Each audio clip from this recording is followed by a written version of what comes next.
It has been said that if there is ever to be such a thing as a true universal language, it will most likely be expressed in the realms of mathematics, geometry, energy patterns, and frequency. Could it be that this language, or at least the foundation of it, already exists here on Earth? Is it possible that over the course of thousands of years, we have been somehow guided in the process of creating this new form of communication? And if so, what type of information will be conveyed through it that could not be expressed any other way? In the search for answers, we must be prepared to trek through both time and space, to open our eyes and minds wide enough to notice compelling coincidences, and to stand back far enough to see if the building blocks of some kind of mathematical, spatial, frequency-based language emerge. But before we begin our journey, we will pause here in the present day to notice some of the ways that we measure and tabulate the world around us. This is an important step, for how we count and measure things can be as revealing as why we count them. First, we will take a look at the way we measure time. For all practical purposes, the smallest unit is 1 second, and we all know it takes 60 seconds to make a minute, and then 60 of these minutes to make an hour. This hour, of course, is the unit by which we divide our days, and these days become months, years, decades, centuries, and so on. Speaking of 60, let's take a moment to notice that all geometry, whether it is 2 or 3 dimensional, is also derived from base 60 mathematics that provide the foundation for a 360-degree circle, which in turn provides us with all the angles and formulas for creating virtually every shape known to humankind. Now let's look at how many cultures from all over the world have chosen to count and group things. Right away, we see that we have been attracted to the number 12. 12 eggs in a dozen, 12 months in a year, 12 inches in a foot, 12 signs of the zodiac. Strangely, whether it's tallying disciples or mythical gods, the number 12 appears often in the telling of our greatest stories about ourselves. And what about distance? Your local town might be measured in meters or other units, but when we talk about measuring our planet, the standards we all use revert back to base 60 units of miles, minutes, or geometrical degrees. Are you noticing the pattern here? We seem to be encountering a lot of 12s and 60s. Are they related? And if so, how? To answer that piece of the puzzle, we must travel roughly 5,000 years back in time to visit the ancient Sumerian culture of Mesopotamia, for here is where our 1260-based math comes from. This counting system, which was invented by the same people who produced the world's first written language, involved counting the knuckles of the 4 long fingers on one hand and then multiplying them by all 5 digits on the other hand. If you do this, you will get a maximum number of 12 knuckles times 5 fingers, which of course totals 60. How these cosmic jumps in language and mathematics occurred so suddenly is open to debate. But it is interesting to note that the ancient Sumerians themselves wrote about being given this information by sky god visitors they called the Anunnaki. Who and what the Anunnaki were is a hotly contested subject, but one thing that cannot be denied is the fact that over 5,000 years ago, a mathematical system was born that incredibly still serves us today. So now that we have our various units of measurement, all based on the Sumerian 1260 counting system, let's jump forward to a few pivotal moments in history and see what other numbers, patterns, and synchronicities appear. In the 6th century BC, on the Greek island of Samos, the famed mathematician Pythagoras led a school of thought that married philosophy, mathematics, music, and of course geometry. And while Pythagoras did not discover advanced geometry, he did apply it in new ways, especially to music. For instance, he noticed that when a tauten string was plucked, it would create a tone. And when that string was divided in half, it would make the same tone, only twice as high in pitch. Pythagoras then came up with numerical ratios based on harmonic fifths, and this led to the creation of the musical scale found at the root of most modern music. It is important to note that according to Pythagoras, all musical notes were found by using mathematics, and as such were given number values according to their placement in a kind of master grid. For instance, by using fifths beginning from note number 1, he was eventually guided to note 27. And to find the same note twice as high in pitch, he simply kept doubling it to 54, 108, 216, 432, and so on up the scale. If you've ever heard of Pythagorean tuning, you know that the number 432 is quite important. To Pythagoras himself, it probably wouldn't have stood out more than any other in his numerical grid. But in our quest to find a universal language based on mathematics and frequency, this particular note represents a significant piece of coincidental evidence. You see, many ancient musical instruments, from Tibetan bowls to Native American flutes, happen to produce the same tone, a tone that vibrates at 432 cycles per second. That's compelling, but even more intriguing is the fact that Pythagoras was not calculating vibration cycles to find tone 432. It just happens to be the same number. What's more, for decades, most modern musical instruments were also tuned to this same fourth octave A, with a value of 432 cycles. How could this be? Who chose this particular note as the keystone for instrument tuning, and more importantly, why? Here is where a deeper mystery begins to emerge, and to explore it we will need to go back to Pythagoras' other passion, geometry. It is not an exaggeration to say that to Pythagoras and his disciples, geometry and math held a key to the nature of all life everywhere, and maybe it does. Let's look at the first four geometric shapes, the circle, triangle, square, and pentagon. In each of them are angles of degrees that when added together always total a specific number relative to that particular shape. For instance, if we take a triangle, the sum total of all three interior angles is always 180. For both the square and circle it is 360. For a pentagon it is 540. Now at this moment, let's step back and look at these numbers in a different way, as there seems to be something about them that reaches beyond a simple sum of angles. Did you notice that they happen to be in the same numerical neighborhood as tone 432? What's more, they all add up to 9, just like 432. As an experiment, let's take a look at the numbers found in basic geometric shapes, then apply those numbers as vibration cycles to hear the tones they produce. First, let's listen to what the 180 total degrees contained in a triangle sound like.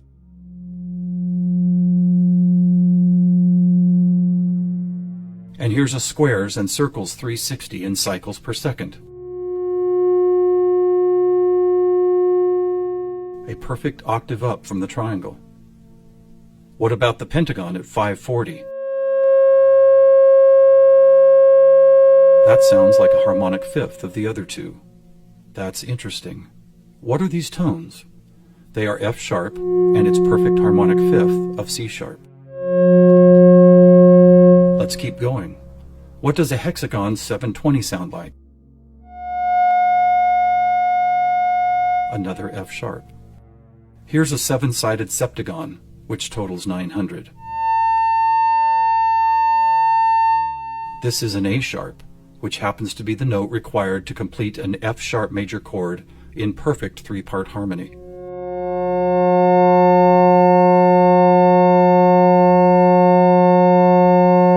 And finally the octagon, where we get 1080, another C sharp. Suddenly, geometry is expressed by tones, and these tones just happen to create the most beautiful form of music, a perfect three-part major chord in the key of F sharp.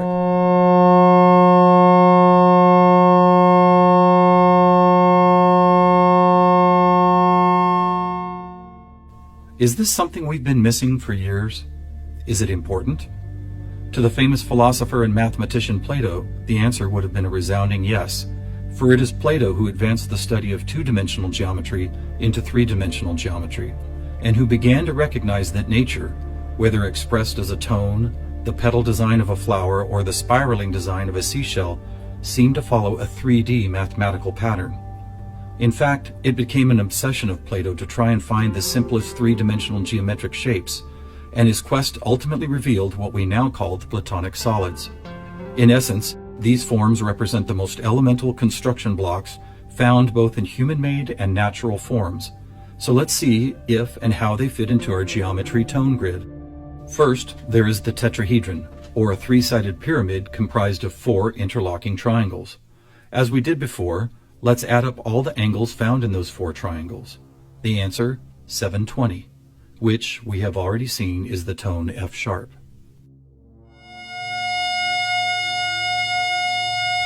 Next we have the cube, whose six 360-degree squares totals 2160. What does it sound like?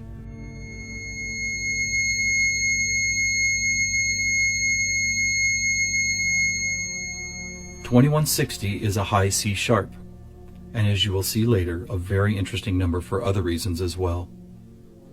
Next up is the octahedron. Constructed of 8 triangles, this shape totals 1440, which is another perfect F sharp higher up the scale. The icosahedron is made up of 20 triangles, so the total number of degrees is 3600. As a tone, 3600 vibration cycles create the A sharp needed to complete yet another F sharp major chord that sounds like this.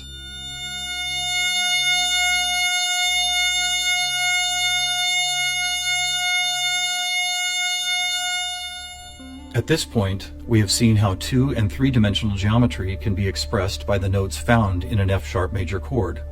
Could this also be true with what is known as sacred geometry? To find out, we will first need to build a design called the germ of life, which, when repeated, goes on to reveal the seed of life, then flower of life pattern found at sacred sites all over the world. First, we start with a circle at 360 degrees, which is the familiar F sharp. We then add our second circle, bringing the total to 720, another F sharp. 3 circles totals 1080, which provides the harmonic fifth of C sharp. 4 circles is 1440, another F sharp. 5 circles totals 1800, or the A sharp needed to once again provide the harmonic third of an F sharp major chord. And finally the 6th circle, which brings the total to 2160, another C sharp. Amazing! It's as if we can now both see and hear the flower of life pattern that has intrigued humankind for thousands of years. So now we have 2-dimensional geometry, 3-dimensional geometry, and even sacred geometry being represented by different variations of an F sharp major chord. How is this not common knowledge? How have we missed this connection? There are actually 3 explanations. 1, for reasons ranging from the mundane to the conspiratorial, musical instruments are no longer tuned to an A vibrating at 432 cycles per second, but rather 440. 2, modern tuning calls for equal temperament, which no longer adheres to Pythagoras' whole number simplicity. And 3, the tuning method required to reveal geometric shapes is based on a mathematical grid rather than mathematical ratios. This grid, if it had a name, would probably be called something like factor 9, because the number 9 is found not only in the sum of every note on the grid, but also as the number required to move up or down the scale. For instance, if we started at note A at 216 cycles, all we would have to do is add or subtract the number 9 to reveal all the other tones in that octave. And it is here, on this incredible factor 9 grid, that we find not just some of our geometric numbers, but all of them. Conversely, modern A440 tuning reveals not one correlation to geometric numbers. Now let's go back for a moment and take a look at one of these numbers, 2160. The number expressed by both the cube and the germ of life pattern. You may have already noticed that without the 0, it is exactly half of our magic 432. That's worth noting, but what is even more intriguing is the way this number keeps showing up in other large-scale measurements. To discover one of these measurements, we will need to jump forward from Plato's time to when the Mayan civilization was flourishing. Roughly 1500 years ago, Mayan stargazers were the most accomplished astronomers the world had ever known.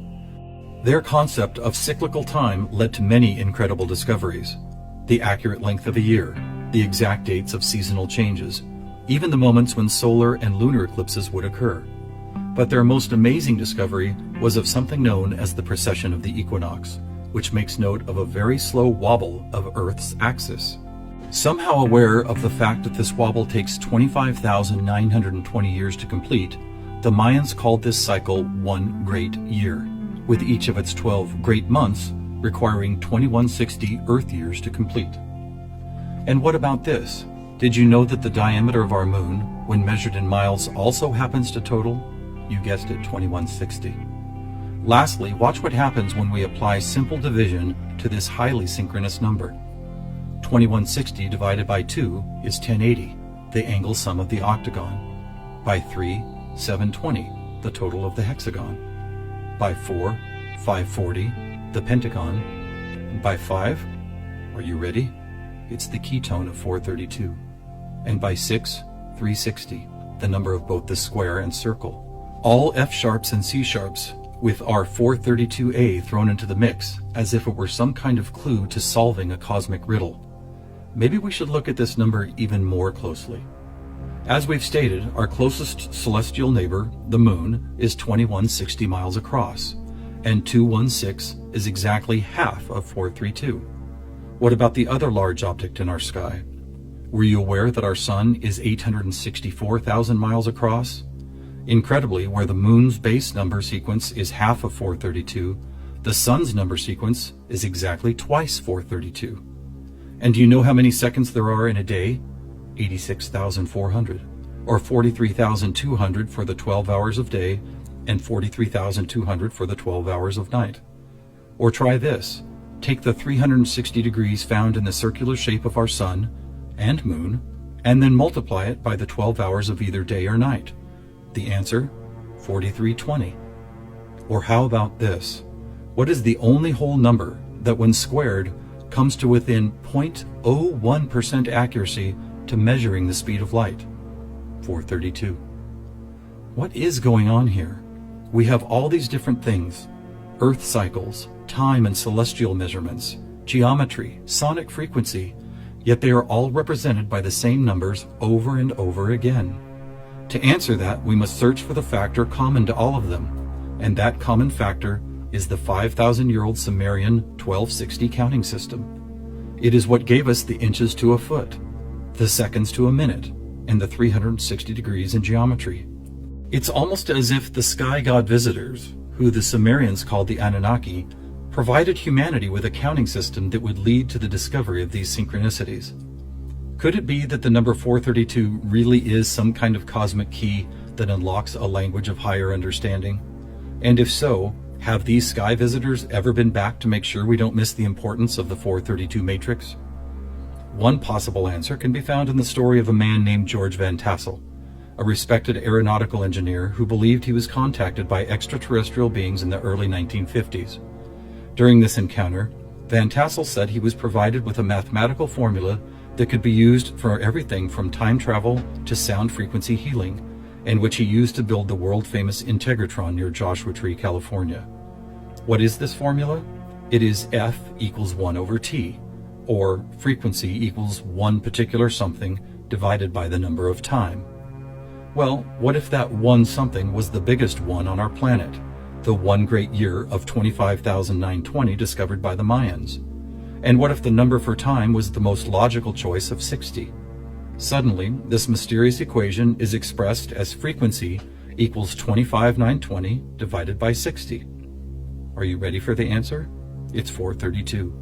Not only the frequency that instruments all of the world have been tuned to for thousands of years, but also the number that reveals the synchronistic nature of life on this planet. Noticing all these coincidences revealed by the 432 matrix and the Sumerian counting system, we must wonder if other ancient cultures were aware of them as well. Just scratching the surface, it would seem that they were. For example, let's take the Sumerian 12 and square it for a total of 144. Right off, we see that it is indeed a number and tone contained within our factor 9 grid. Expanding outward, we find 1440, then 144,000, which is a number that appears all over the world in the most compelling of ways. Take, for instance, the Great Pyramid of Giza. It happens to have been covered with 144,000 smooth white casing stones. To ancient Mayans, 144,000 days was the length of their 394-year back tune, a time cycle which has just begun again. In the Bible, we read that there will be 144,000 chosen ones redeemed from the earth prior to the apocalypse. Obviously, number sequences like these have been significant to many different cultures and religious sects, and to one enigmatic group in particular, the Freemasons. Were the earliest Masons, the supposed keepers of sacred information, also aware of the factor 9 grid, the 432 key, and the number 144,000? Their infatuation with the numbers 3 and 13 might be telling. For instance, if you divide 144,000 by 432, the answer is 333.3 into infinity. Or take a look at the back of a dollar bill. That famous unfinished pyramid could be revealing some interesting clues. For instance, there are 13 steps climbing the pyramid, and 13 times 33.3 is 432.9. Even the shape of the flat-topped pyramid appears to be made as if someone had drawn 4 dots in a line, then 3 above it, then 2 above that, and then connected those dots to reveal this iconic shape. And of course, let's not forget that the square root of our all-important factor 9 grid is 3 threes. Who else knew about 432? The answer is surprising. In India, large cycles of time are called Kali Yugas, and each one is 432,000 years long. In fact, the number 432 appears so often in sacred structures and myths, from Stonehenge to the pyramids, that author Joseph Campbell could not help but see it as the most important mythological number in history. So what do we have here? What is it that's trying to be expressed by all of these coincidences? One answer is that over the course of history, we have been somehow guided toward both the subconscious creation and eventual conscious recognition of a grand pattern based on frequency, mathematics, time, space, and geometry.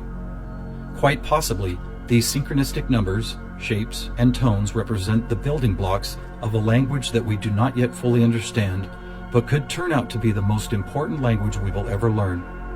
How will we use it? Who will we be conversing with? Time will tell. Thousands of years ago, from locations all over the globe, various prophets, shamans, and seers described an era when humanity would make some kind of cosmic leap into a next level of consciousness. Here, at the dawning of the age of Aquarius and the start of a new Mayan Baktun cycle, maybe it's happening.